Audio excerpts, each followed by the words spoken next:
क्रांती भक्तीचा मळा या यूट्यूब चॅनलवर आपले मनपूर्वक स्वागत.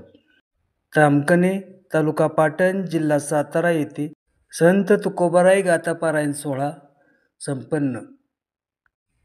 भव्य आणि दिव्य दिंडी सोहळा तसेच हरिभक्तपरायण दादासो सपकाळ पाटण यांच्या काल्याच्या कीर्तनाने कार्यक्रमाची सांगता.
वसुदेवानी डोक्यावरती त्या पाठीमध्ये भगवंताला घेतलं.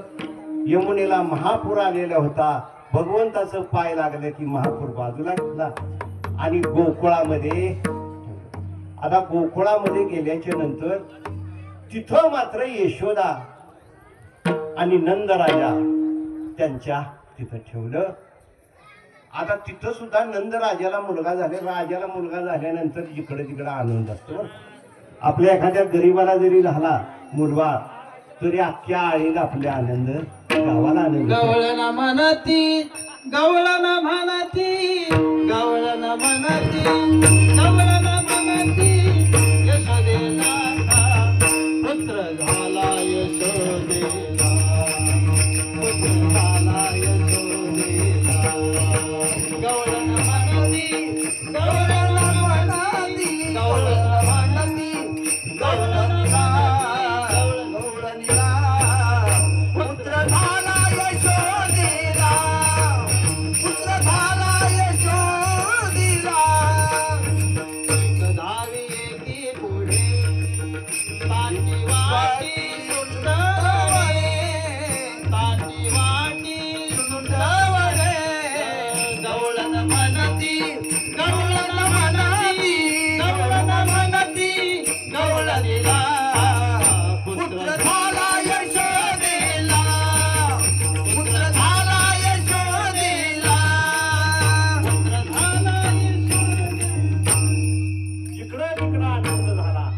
आणि आनंद झाला सगळ्यांना.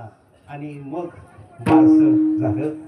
देवाचं भगवंताचं नाव ठेवायची वेळ लगेच 10 दिवसामध्ये बारसं पाठवलं. देवाचं नाव ठेव आणि नाव ठेवल्याच्या नंतर इकडं 10-15 दिवस गेल्याच्या नंतर कंस राजाला कळलं की अरे बाबा आपला शत्रू जिवंत आहे. कंसाला राग आला आणि घाबरला. आता काय करू?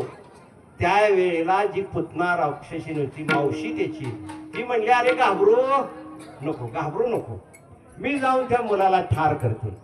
आणि मग त्या पुतना मावशीने काय केलं? आता ती राक्षस होती, मायावी रूप धारण केलं.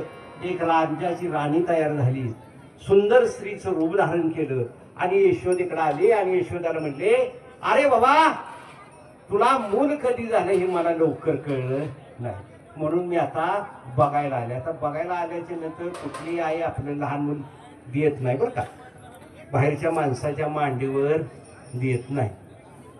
ती म्हणली बाळ झोपलंय म्हणल्यानंतर भगवंताने म्हणले गिरायक इथं चालून आले, झोपून चालणार नाही.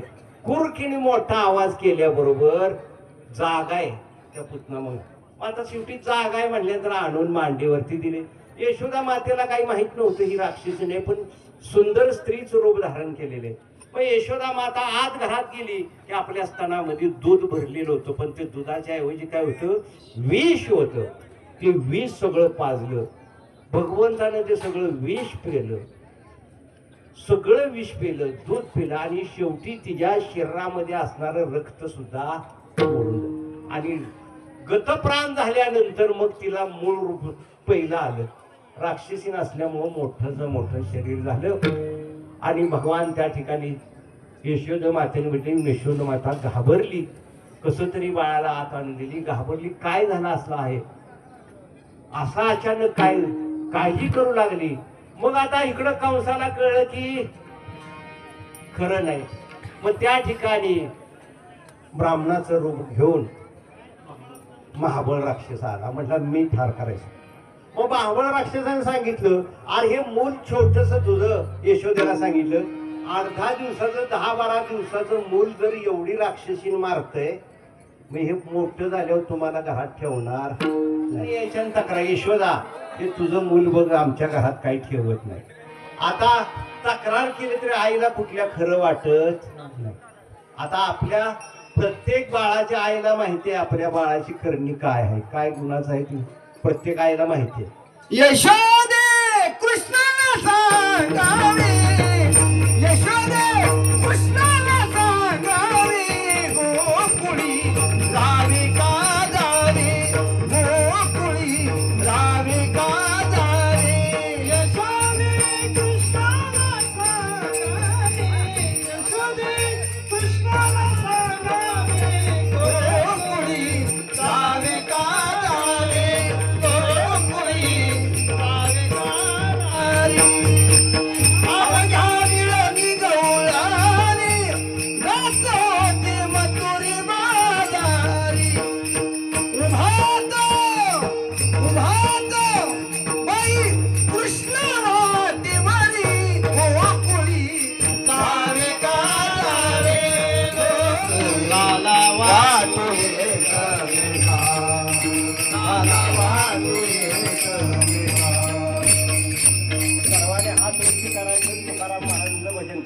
तुकाराम तुकाराम तुकाराम तुकाराम तुकाराम तुकाराम तुकाराम तुकाराम तुकाराम तुकाराम तुकाराम तुकाराम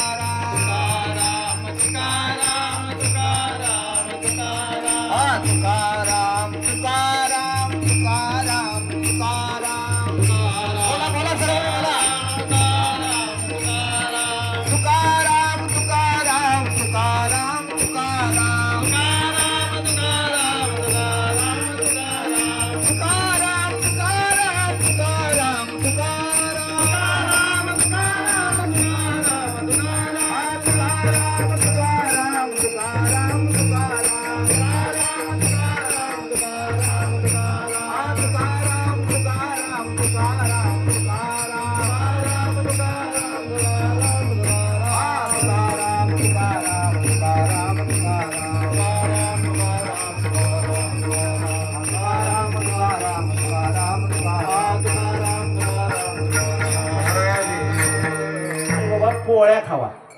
उद्या जाऊ, पोळ्या खाल्याच्या नंतर दुसऱ्या दिवशी जाऊ, आजच्या दिवस थांबतो, देव माझ्यासाठी थांबणार आहे आणि देवाला काय माझ्या आज्ञेच आहे, मी जायचं म्हणेल त्यावेळेला झाला.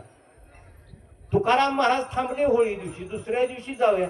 आता दुसऱ्या दिवशी वैकुंठाला जायचं म्हणल्यानंतर सगळ्यांनी तुकाराम महाराज बोलवाय गेले, चला आज वैकुंठाला. माणसं दुसऱ्या दिवशी थांबते ती घरात वय, कोणी थांबलं नाही, कुणी पाटण गाठलं, कुणी कुठं दुसऱ्या दिवशी धुलवड, घरात कुणी थांबलं नाही. जिओ तो माणूस एखाद्याच्या पत्नी अहो महाराज कुठं गेले, कुठं उजडाय सकाळी गेले माहिती नाही.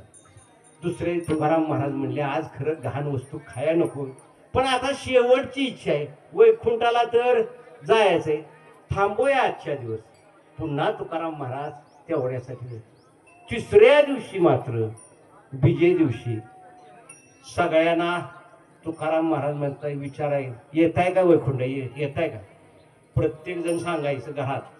तुकाराम महाराज मला जर बोलवाय आले तर घरातल्या पत्नीला सांगतो मी घरात नाही म्हणून सांग, नाही तर माझ्या बोकुटीला धरतील आणि वैकुंठात गेल्याशिवाय नेतील.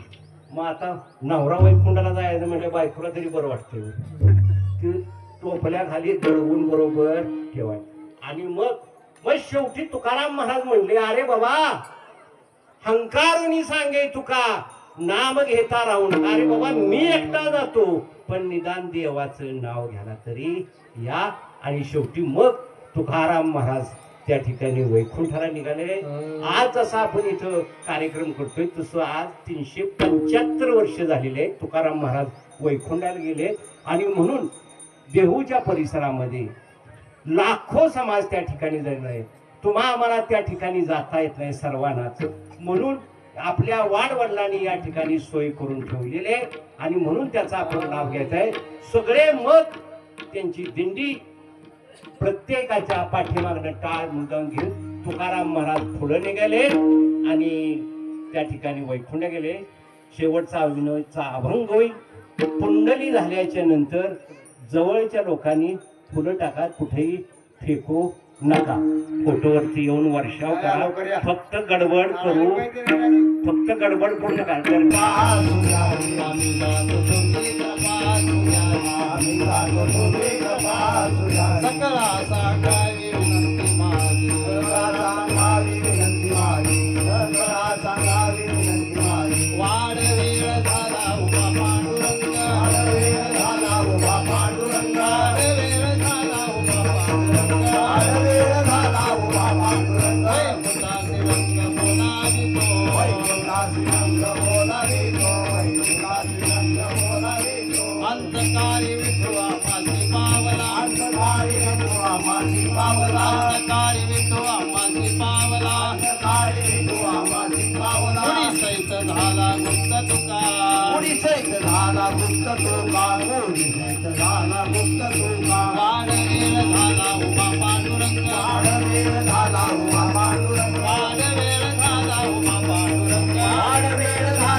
पंढरीनाथ भगवान की जय, माऊली ज्ञानेश्वर महाराज की जय, जगद्गुरु तुकाराम महाराज की जय.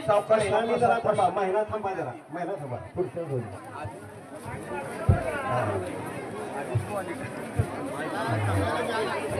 पाया पडत बसू नका, पाया पडत बसू नका, फक्त फुल टाकून बाजूला, फुल टाकायचं आणि बाजूला यायचं. पाया तिथं फोटोचं दर्शन घेत थांबू नका, फक्त फुल टाकायचं आणि बाजूला जायचं.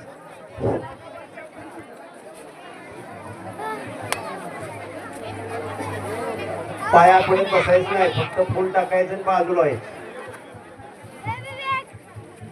हा असं करायला पाहिजे.